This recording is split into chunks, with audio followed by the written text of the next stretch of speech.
অভিদের বাড়িতে রাখির অনুষ্ঠান হচ্ছে। তখন ঝুমকি অভিদের বাড়িতে আসে আর ঝামেলা করে। তখন অভি ঝুমকিকে একটা রাখি দিয়ে বলে অভিকে পরিয়ে দেওয়ার জন্য। অভিকে রাখি পরিয়ে দেওয়ার ভয়ে ঝুমকি সেখান থেকে পালিয়ে যায়। এরপরে অভি, ইন্দ্র, ছুটি সবাই অফিসে আসে। অফিসে এসে অভি ছুটিকে একটা নোটিশ ধরিয়ে দেয়। আর সেখানে লেখা আছে ছুটি অভির বাড়ির লোকদের সঙ্গে খুব বেশি মিশতে পারবে না। নোটিশটা হাতে পেয়ে ছুটি খুব কষ্ট পায়।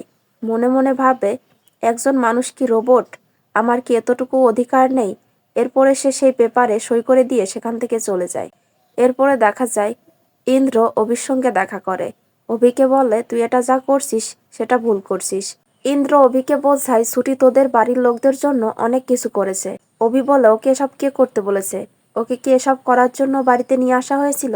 ইন্দ্র অভিকে বলে, আসলে তুইও এই ব্যাপারগুলো এনজয় করিস, কিন্তু তুই মানতে চাস না। তখন অভি প্রচণ্ড রেগে যায় আর ইন্দ্রর কলার ধরে বলে, আমার ভিতরে শুধু পরীর জন্যই ফিলিংস আছে, আর মৃত্যুর আগ পর্যন্ত তাই থাকবে। আর ছুটি যে বারবার করে বলে ও আমার পরীকে খুঁজে দেবে, কিন্তু পরীকে খুঁজে দেওয়ার জন্য ও কি করেছে।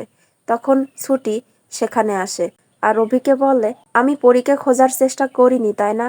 আপনি আমাকে বিশ্বাস করছেন না, তাই আপনি যতক্ষণ না বিশ্বাস করবেন ততক্ষণ পর্যন্ত আমি এটা প্রমাণ করে যাব যে আমি পরীকে খোঁজার চেষ্টা করেছি। এরপরে ছুটি মন্দিরে গিয়ে পুজো করছে। আগামী পর্বে দেখা যায় অভি ছুটিকে বলছে, আপনি কি প্রমাণ করতে চাইছেন? আপনি কি প্রমাণ করতে চাইছেন যে আপনি পরীকে খুঁজে আমাকে উদ্ধার করছেন?